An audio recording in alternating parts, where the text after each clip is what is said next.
Okay, so very good evening everyone. So आज हम लोग वेक्टर चैप्टर के अंदर 4th लेक्चर लेके आ रहे हैं एंड इस लेक्चर के अंदर हम लोग मल्टीप्लिकेशन ऑफ वेक्टर्स पढ़ेंगे, projection of one vector on another vector ये पढ़ेंगे। सो अगर आपने पहले के वेक्टर के वीडियोस नहीं देखे हैं तो आप ये सारे लेक्चर्स पहले कंप्लीट करिए, उसके बाद ही ये लेक्चर्स हम लोग आगे कंटिन्यू करेंगे, राइट। सो आज के लेक्चर के अंदर जो मेन फर्स्ट टॉपिक है that is projection of a vector along and perpendicular to another vector। okay, so इस टॉपिक के अंदर हम लोग क्या लिख रहे हैं, बहुत ही इंपॉर्टेंट चीजें हैं। एक लिखा है projection of a vector along and perpendicular to another vector, right. So यहां पे हम लोग प्रोजेक्शन क्या होता है वो डिस्कस करने वाले हैं और कुछ प्रोजेक्शन की डायरेक्शन लिखी है। एक तो प्रोजेक्शन इंपॉर्टेंट है, दूसरा उसकी जो डायरेक्शन है that is along another vector and perpendicular to another vector. हम लोगों ने बेटा ऑलरेडी अलोंग एंड परपेंडिकुलर हमने कुछ पढ़ा हुआ था, राइट। अगर हम लोग प्रीवियस लेक्चर की बात करें तो उसके अंदर हमने छोटी सी चीज ये डिस्कस की थी, let's say we have a vector A. So इसके दो कंपोनेंट्स होते हैं, राइट। एक कंपोनेंट्स में एक्स एक्सिस की तरफ ड्रॉ कर रहा था, दूसरा कंपोनेंट वाई एक्सिस की तरफ ड्रॉ कर रहा था। अगर इस एंगल को थीटा बोल दूं तो हम लोगों ने पढ़ा हुआ था कि जो एक्स एक्सिस की तरफ का कंपोनेंट है उसको ए एक्स बोला था, वाई एक्सिस की तरफ वाले कंपोनेंट को ए वाई बोला था। ए एक्स की वैल्यू अगर हम पूछे तो ए एक्स की वैल्यू आ जाती थी A cos theta, A Y की वैल्यू पूछे तो हो जाता था A sine theta. Simple basic trigonometry से आता था ये, राइट। अगर हम ये ट्राइंगल की बात करें तो इन दिस ट्राइंगल की बात कर रहा हूं, इसका मतलब ये हुआ कि जो ए वाई है उसको मैं इधर भी ड्रॉ कर देता हूं। So this is my A Y. Now in this triangle cos theta can be written as adjacent side upon hypotenuse. Adjacent side क्या है इस ट्राइंगल में, ये राइट एंगल ट्राइंगल है। एडजेसेंट साइड हमारी ए एक्स हो गई और hypotenuse is the length of vector A, mod of A, right. So A जो है वो हमारा हाइपोटेनियस है। सो cos थीटा आ गया ए एक्स अपॉन ए और इधर से ही हमने निकाला था कि ए एक्स की वैल्यू आ जाती थी a cos theta. In a same way sine theta जो होता है वो होता है अपोजिट साइड, थीटा की अपोजिट साइड है a y upon hypotenuse which is a, और इधर से ए वाई की वैल्यू आ जाएगी a sine theta, right. So ये जो हम लोग कंपोनेंट बोलते हैं उसी का दूसरा नाम हम दे सकते हैं प्रोजेक्शन, राइट। सो ये जो ए एक्स है उसको मैं बोल सकता हूं कि it is projection of vector A along x axis. It is projection of vector A along x-axis. So AX जो हमने लिखा उसी का दूसरा नाम हम लोग दे देते हैं, It is projection of vector A और इसकी डायरेक्शन जो है वो है along x-axis. In a same way AY जो हमारा है which is A sin theta, इस AY को मैं बोल सकता हूं projection of A along y-axis. Y-axis की डायरेक्शन में प्रोजेक्शन। सो इसका दूसरा नाम हम दे सकते हैं, कंपोनेंट तो बोल ही सकते हैं, इसके अलावा projection of vector A along Y axis, ठीक है। अब इसी चीज को थोड़ा सा और अगर हम लोग नाम में चेंज करें तो और क्या बोल सकते हैं, तो मैं बोल सकता हूं कि जो ए वाई है वो वाई डायरेक्शन मतलब वाई एक्सिस के अलोंग है, तो मैं बोल सकता हूं कि एक्स एक्सिस से तो परपेंडिकुलर है। सो ए वाई का ही दूसरा नाम क्या बन जाएगा, ए वाई को मैं और क्या बोल सकता हूं, ए वाई को मैं बोल सकता हूं projection of vector A which is perpendicular to X axis. A Y का ही दूसरा नाम क्या आ गया, projection of vector A perpendicular to X axis. In a same way जो ए एक्स है, ए एक्स हमारा अलोंग द एक्स एक्सिस है, एक्स एक्सिस जो है वो परपेंडिकुलर टू वाई एक्सिस है। सो ए एक्स का ही दूसरा नाम मैं बोल सकता हूं, it is projection of vector A perpendicular to Y axis, ठीक है। So it is very important to know projection is nothing but it is just a components. Projection जब नाम सुनो तो ये कंपोनेंट ही है जो कि parallel and perpendicular to another vector हो सकता है। इधर हमने ए वेक्टर को लिया और उसके दो कंपोनेंट्स बनाए या फिर दो प्रोजेक्शंस बनाए which is along x axis and perpendicular to x axis, or we can say which is perpendicular to Y axis and along Y axis. So A vector के हमने दो component X axis and Y axis के direction में बनाए। Okay, in a same way अगर इसी चीज को हम लोग एक्स एक्सिस और वाई एक्सिस की जगह कुछ और डिस्कशन करें, which means let's say we have a vector A, हमारे पास दो वेक्टर है, एक है वेक्टर ए, दूसरा है vector B. Let's say we have a vector A, sorry, we have vector A like this and we have another vector which is let's say vector b and which is along this direction, ये b है। a and b के बीच का जो angle है वो theta मान लेता हूं, राइट। अगर मैं तुमसे पूछूं कि what is projection of a which is along b vector, projection of a along b vector, तो अगर ये निकालना है तो b की डायरेक्शन को हम लोग सबसे पहले तो एक्सटेंड कर देते और a से परपेंडिकुलर ड्रॉ करते जो b की तरफ जा रहा है। वेक्टर a से हमने परपेंडिकुलर ड्रॉ किया which is going on vector b। Okay, so हमने सबसे पहले तो एक परपेंडिकुलर ड्रॉ किया a से b की तरफ, और ये जो लेंथ आई या फिर ये जो चीज आई इसको हम क्या बोलेंगे, it is projection of a, it is projection of a, but उसकी डायरेक्शन क्या है, b से परपेंडिकुलर है। So I can write projection of a which is perpendicular to vector b, right. In a same way जो तुम्हारा दूसरा component बोल सकते हैं या जो दूसरी यहां से लेके यहां तक की लेंथ मिली, ये लेंथ, ओके, ये एक लेंथ मिली, ये दूसरी लेंथ मिली, ये जो है उसको तो मैंने बोला projection of A perpendicular to B. ये जो दूसरी हमें मिल रही है उसको मैं बोल सकता हूं it is projection of vector A which is parallel to vector B. Okay, so कोई भी वेक्टर को मैं दो कंपोनेंट्स में डिवाइड कर सकता हूं, कोई भी वेक्टर को मैं दो डिफरेंट प्रोजेक्शंस में डिवाइड कर सकता हूं depending on direction between A and B. Okay, इसके कुछ क्वेश्चंस छोटे छोटे कर लेते हैं। Let's say we have a vector A like this and a vector B which is along this line, this is vector A, this is vector B. अगर मैं तुमसे बोलूं कि draw projection of A which is parallel to B or draw projection of vector A which is perpendicular to B, अगर parallel and perpendicular components या parallel and perpendicular projections की बात करें तो मैं क्या करूंगा, A से एक perpendicular draw करूंगा which is 90 degree to the B, और ये जो है उसको मैंने नाम दे दूंगा projection of A perpendicular to B, और यहां से लेके यहां तक की जो लेंथ है ये हो जाएगा projection of A which is parallel to B. Simple कहानी, इससे पहले भी हमने ये डिस्कस कर लिया है, राइट। अब इसकी वैल्यूज निकालते हैं कि projection of A perpendicular to B कितना होगा, projection of A parallel to B कितना होगा। तो बहुत ईजी है बेटा, अगर ए और बी के बीच का एंगल थीटा डिग्री गिवन है, let's say this angle is given as theta degree, तो बेटा ये एक राइट एंगल ट्राइंगल है।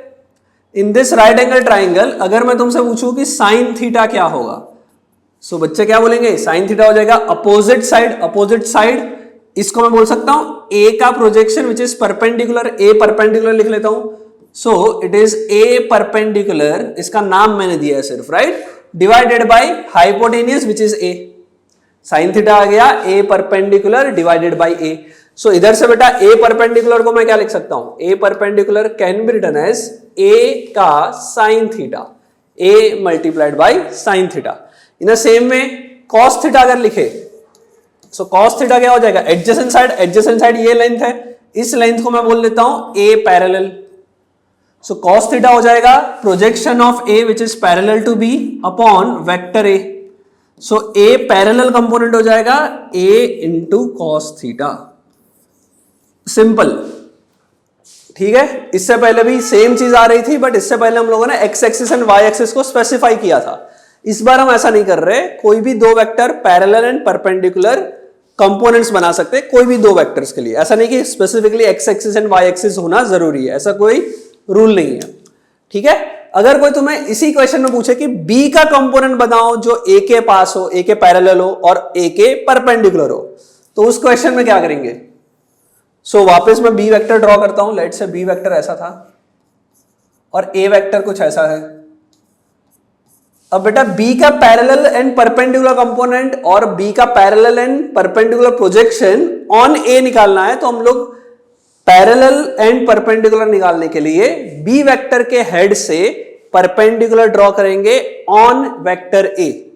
इससे पहले जब ए का प्रोजेक्शन निकाल रहे थे तो ए के हेड से हमने परपेंडिकुलर ड्रॉ किया था। अब बेटा बी का निकालना है तो बी के हेड से परपेंडिकुलर ड्रॉ करेंगे, बी के हेड से परपेंडिकुलर ऑन ए ड्रॉ करेंगे। आई थिंक ये कुछ ऐसा दिखेगा 90 डिग्री। ओके, और ये जो कंपोनेंट है उसको मैं बोल सकता हूं बी का ऐसा कंपोनेंट जो परपेंडिकुलर टू वेक्टर ए है, और यहां से लेके यहां तक का ये जो लेंथ आई वो है बी का पैरेलल कंपोनेंट। और वापस बेटा अगर ए और बी के बीच का एंगल थीटा है तो बी का जो परपेंडिकुलर कंपोनेंट हो जाएगा वो हो जाएगा बी साइन थीटा, और बी का पैरेलल कंपोनेंट हो जाएगा B cos theta. It's very simple, A sine theta B sine theta, A cos theta B cos theta, very easy. Okay, हमें सिर्फ ये चेक करना है कि एंगल कहां बन रहा है। ओके, जो कंपोनेंट ने थीटा एंगल बनाया होगा वो जनरली कॉस थीटा ही है। ओके, ए के पैरेलल कंपोनेंट ने थीटा एंगल बनाया तो वो पैरेलल कंपोनेंट जो होगा वो cos थीटा होगा, perpendicular component will be sin theta. Simple. I hope आपको प्रोजेक्शन समझ में आ गया। Projection of A on B का मतलब क्या है, projection of B on A का मतलब क्या है, parallel projection and perpendicular projection, इतने टाइप के प्रोजेक्शन हमने डिस्कस किए। ओके, ये अगर हमें आ जाएगा तो हम आगे प्रोडक्ट ऑफ टू वेक्टर्स पढ़ सकते हैं। Right, it's very easy, very simple. Projection समझ में आए उसके बाद ही हम लोग scalar and vector product start करने वाले हैं। आई होप कि आपको ये समझ में आया। Still I will give you a question. Okay, let's say we have a vector A like this and we have a vector B like this. Okay, vector A जो है उसकी लेंथ हमको दे रखी है let's say 10 unit, vector B की length जो है वो लेट्स से दे रखी है 15 units, and angle between A and B जो है, ये ए वेक्टर है ये बी वेक्टर है, angle between A and B जो है वो लेट्स से गिवन है 37 degree. Simple, angle between A and B given है हमें, एंगल ए वेक्टर ए का मैग्नीट्यूड पता है, वेक्टर बी का मैग्नीट्यूड पता है।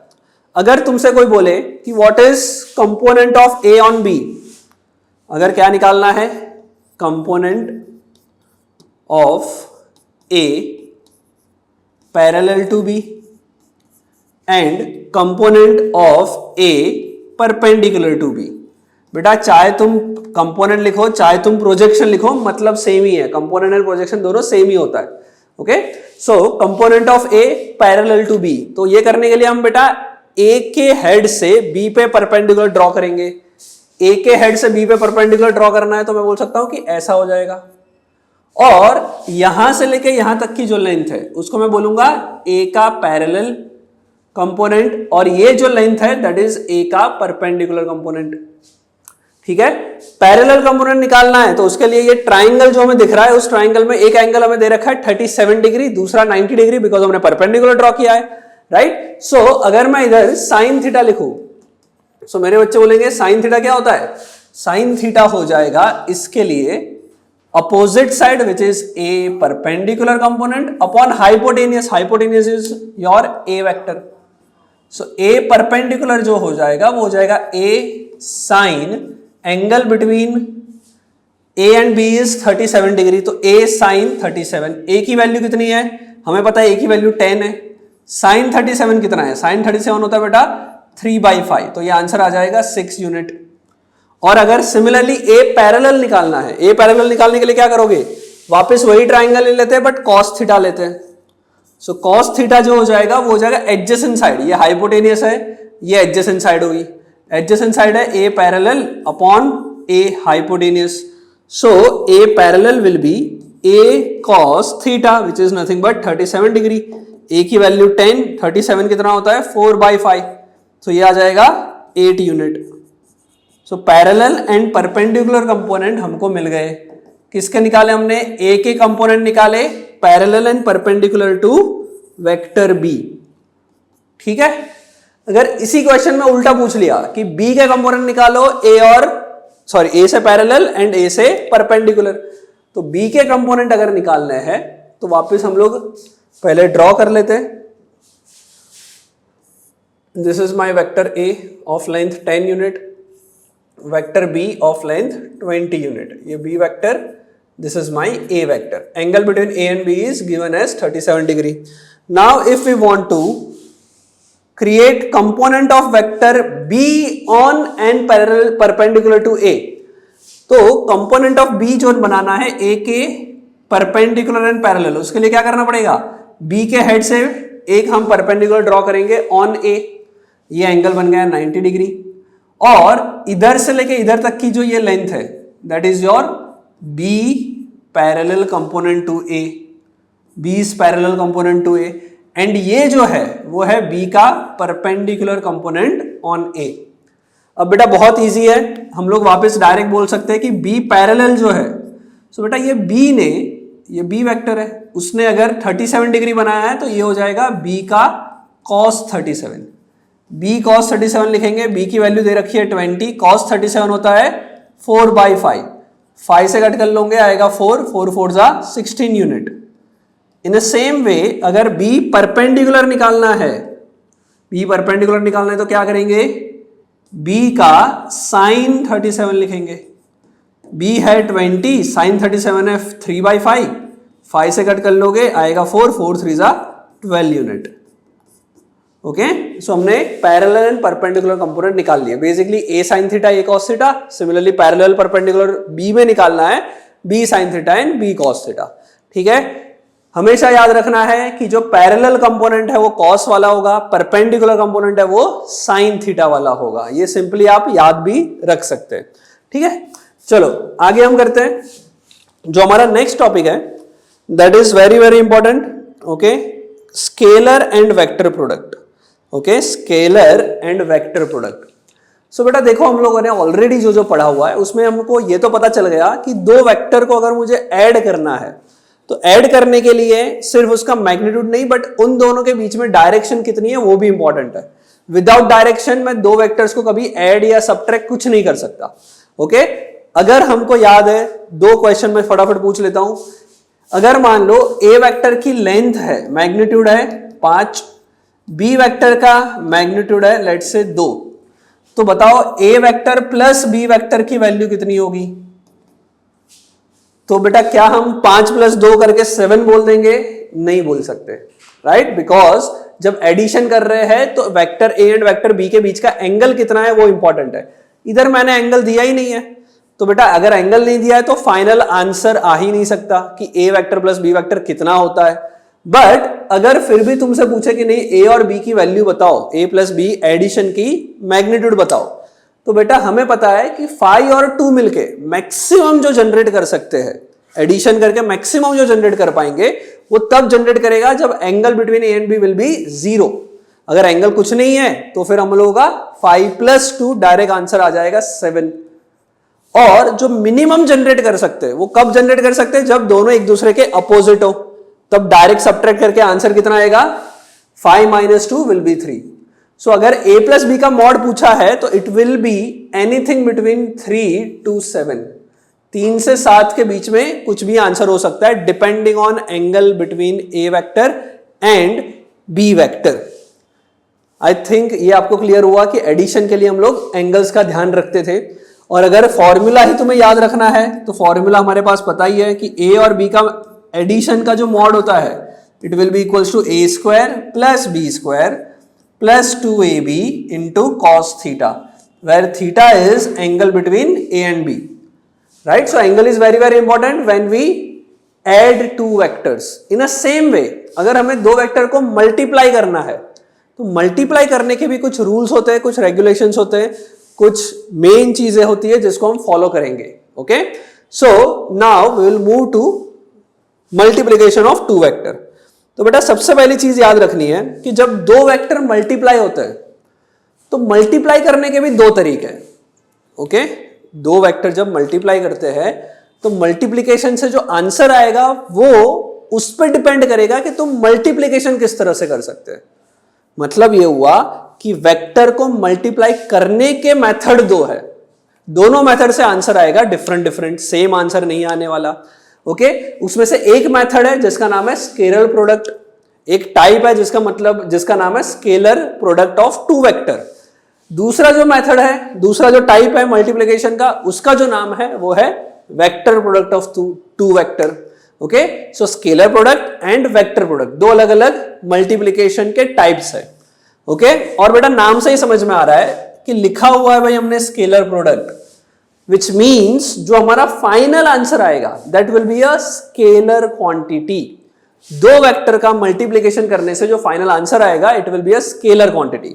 Whereas in case of vector product, नाम से by default है कि दो वेक्टर का मल्टीप्लिकेशन करोगे the final answer will be a vector quantity.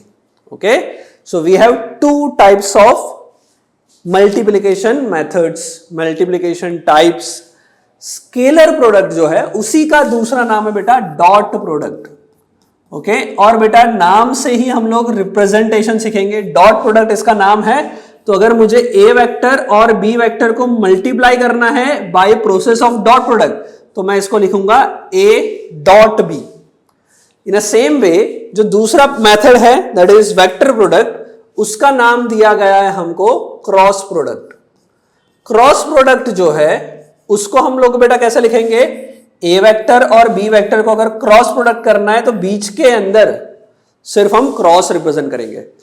मतलब अभी तक जो तुमने डॉट या क्रॉस जो मैं रिप्रेजेंट कर रहा हूं उससे जो आंसर आने वाला है वो अलग अलग आएगा। इससे आंसर जो आएगा it will be a scalar, इससे जो आंसर आएगा it will be a vector quantity. Vector product से वेक्टर क्वांटिटी मिलेगी।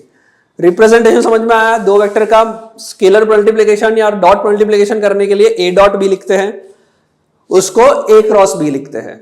ठीक है, अब बेटा ये कहता क्या है वो देखते हैं कि let's say we have a vector A, we have another vector b, the angle between a and b is theta. So हमारे पास दो वेक्टर हैं a vector b vector, a and b के बीच का जो एंगल है वो थीटा है। सो वापस मैंने दो वेक्टर बना दिए a and b, a vector और b वेक्टर के बीच का जो एंगल है दैट इज थीटा एंगल। ठीक है, अब बेटा सबसे इंपॉर्टेंट चीज ध्यान से समझना, अगर हमने थोड़ा बहुत प्रोजेक्शन थोड़ी देर पहले डिस्कस किया था, राइट? सो प्रोजेक्शन के अंदर मैंने बोला था दो टाइप के प्रोजेक्शन होते हैं, दो टाइप के कंपोनेंट होते हैं, पैरेलल एंड परपेंडिकुलर।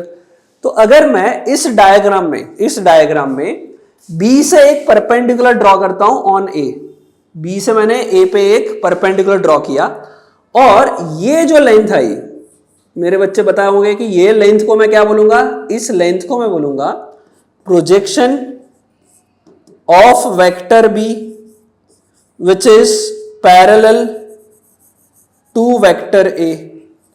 जो ये लेंथ मैं रिप्रेजेंट कर रहा हूं it is projection of vector B parallel to vector A. In a same way यहां पे भी वही कर रहा हूं, मैं बी से एक परपेंडिकुलर ड्रॉ किया 90 डिग्री और अब मैं सिर्फ इसको मेंशन कर रहा हूं। ये जो है ये क्या है, तो मेरे बच्चे बोलेंगे ये जो है ये है projection of vector be on vector A. तो है ही है बट ऑन की जगह पे हम लोग लिखेंगे it is which type of projection, it is perpendicular projection, right? So it is projection of vector B perpendicular to vector A, projection of B which is perpendicular to vector A. Simple कहानी, यहां तक सबको समझ में आ गया होगा। सो हम लोगों ने दो टाइप के प्रोजेक्शन ड्रॉ कर दिए, राइट? इजी एकदम, प्रोजेक्शन मेरे को समझ में आ गए। अब देखो ध्यान से, जब भी कभी ए डॉट बी कर रहे हैं तो इसका जो फाइनल आंसर आएगा वो आएगा मॉड ऑफ ए, मतलब ए का मैग्नीट्यूड, मॉड ऑफ बी, बहुत बढ़िया, दोनों के मैग्नीट्यूड को मल्टीप्लाई कर दिया, मल्टीप्लाई बाय करेंगे cos theta, where theta is angle between A vector and B vector.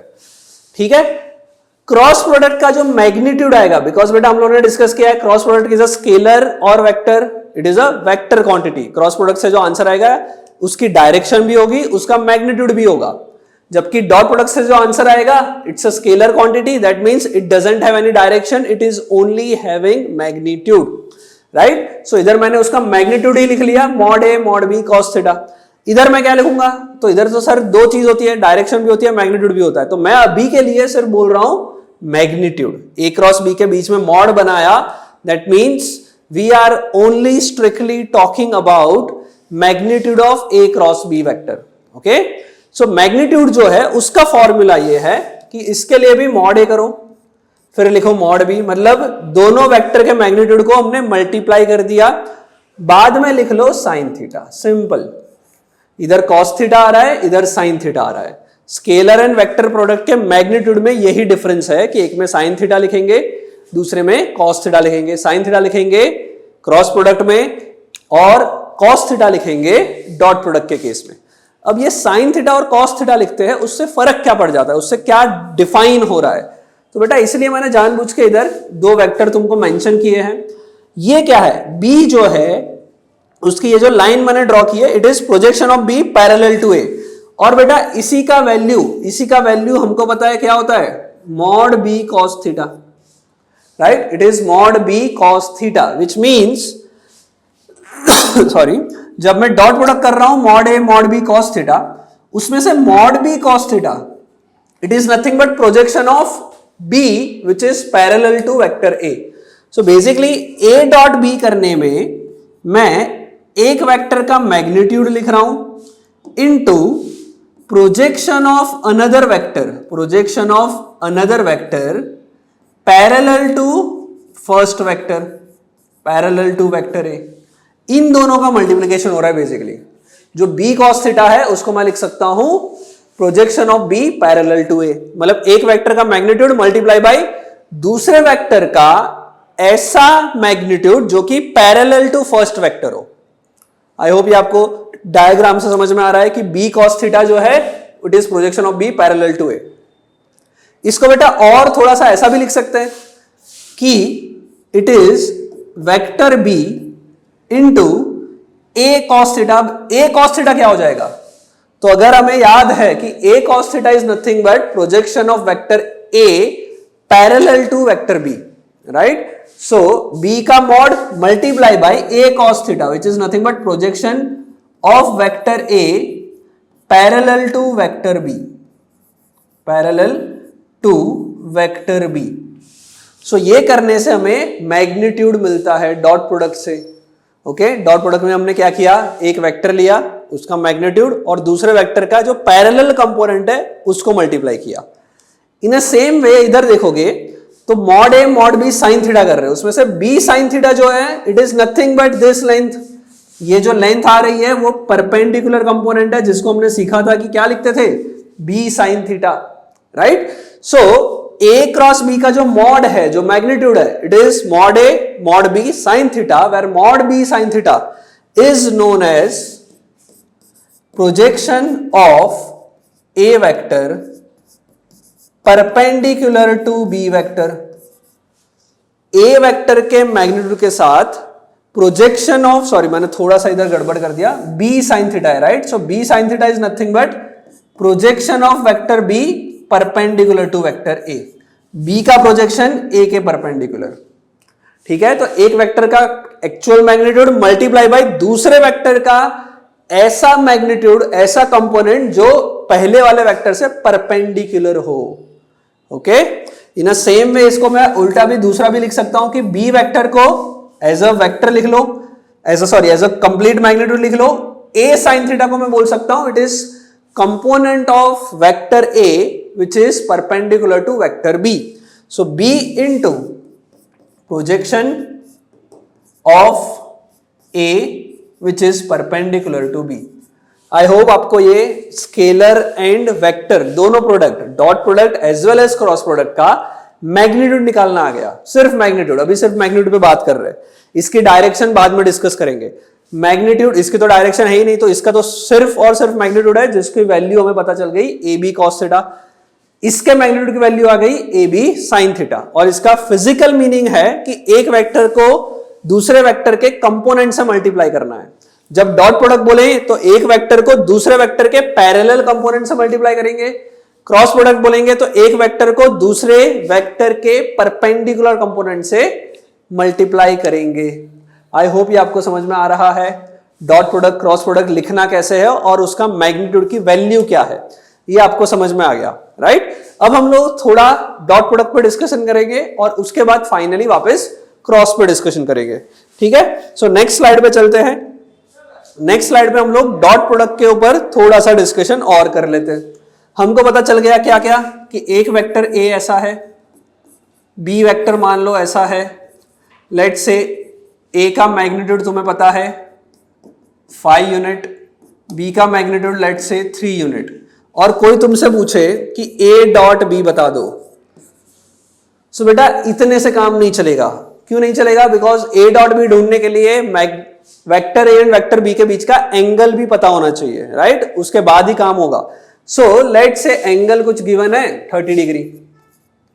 अगर एंगल 30 डिग्री गिवन है तो मैं ए डॉट बी जब लिखूंगा तो मैं लिखूंगा mod A mod B cos of 30 degree. Cos 30 बेटा हम सबको पता है कितना होता है, √3/2। कॉस 30 होता है √3/2।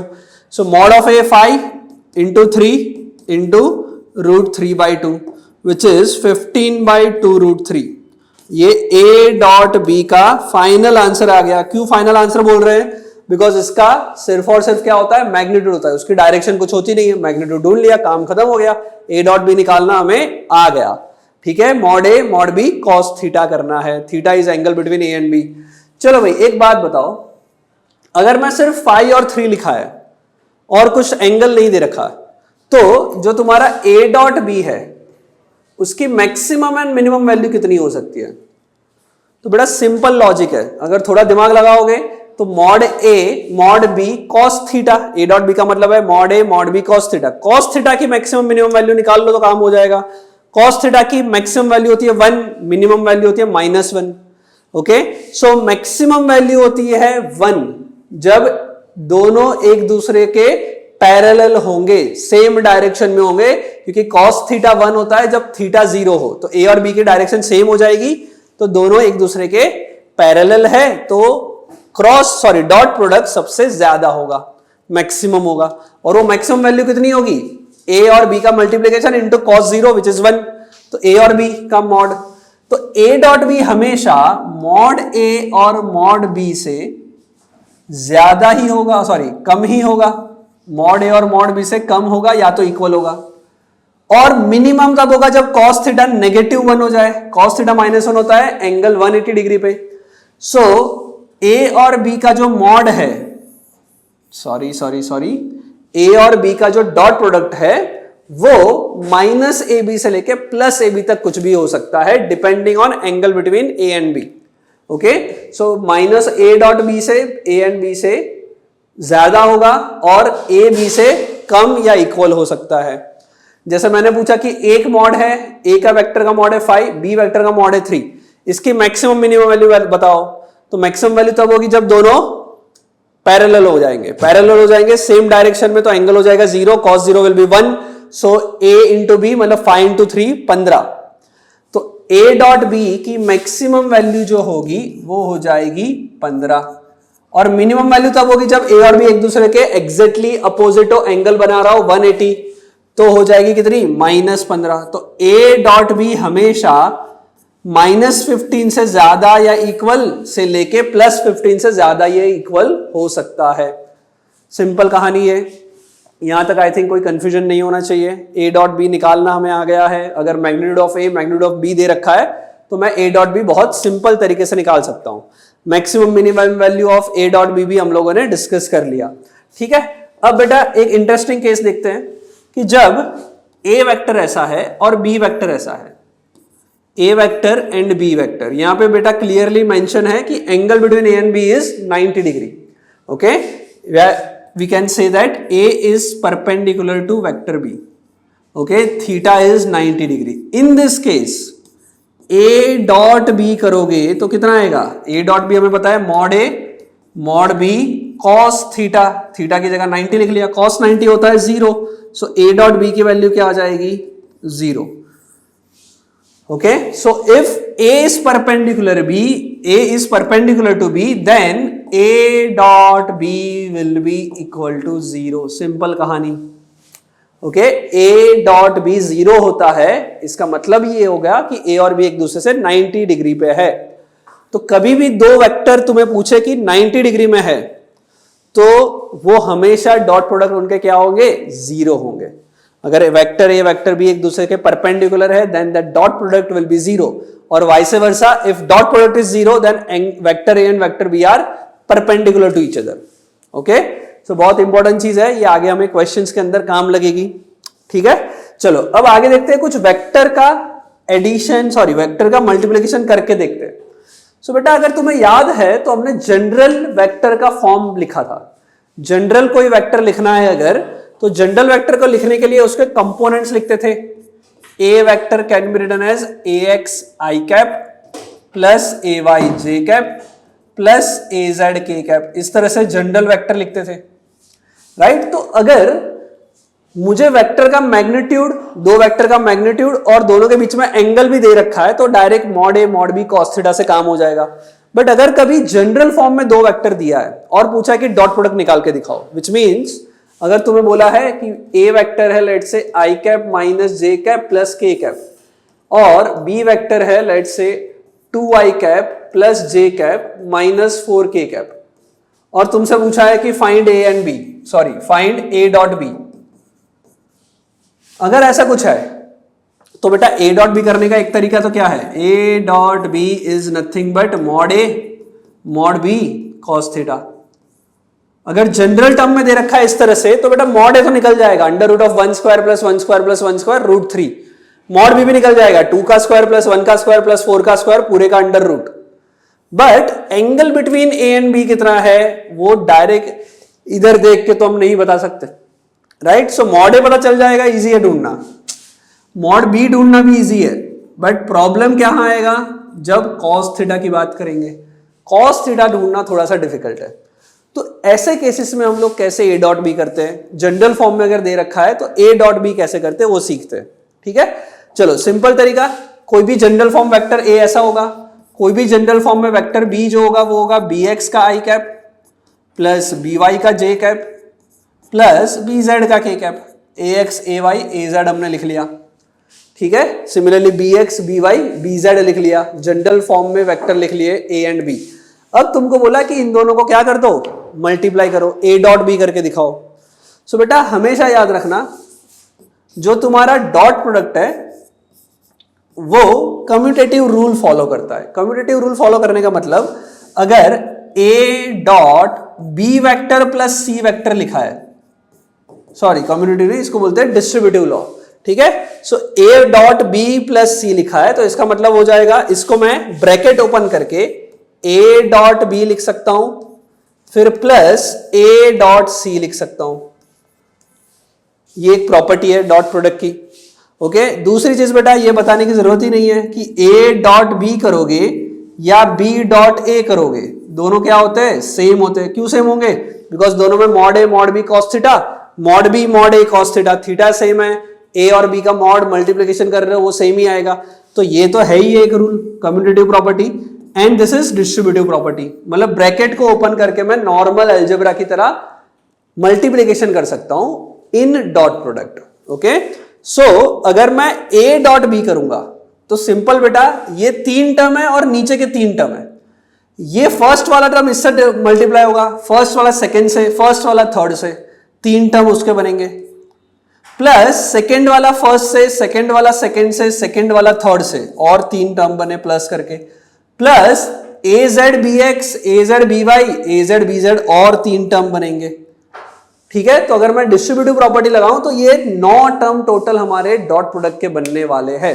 ओके, बट हम 9 के 9 टर्म लिखेंगे नहीं, थोड़ा सा शॉर्टकट लगाते हैं कि अगर मैं तुमसे पूछूं कि what is I cap dot I cap, अगर कोई तुमसे पूछे कि आई कैप वेक्टर को आई कैप के साथ डॉट प्रोडक्ट कर रहे हो तो डॉट प्रोडक्ट का रूल क्या है, मॉड ए मॉड बी कॉस थीटा।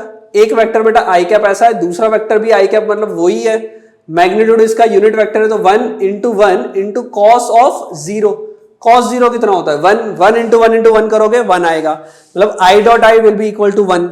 इन same way J dot J करोगे, J vector dot J vector, J vector मतलब J cap dot J cap, तो क्या आएगा 1 इंटू 1 इंटू कॉस 0 वापस 1, k डॉट k करोगे तो भी क्या आएगा 1। सिंपल कहानी, because angle between I and I is 0, angle between J and J is 0, angle between K and K is 0, cos 0 is 1, तो तुम्हारा आंसर 1 आएगा।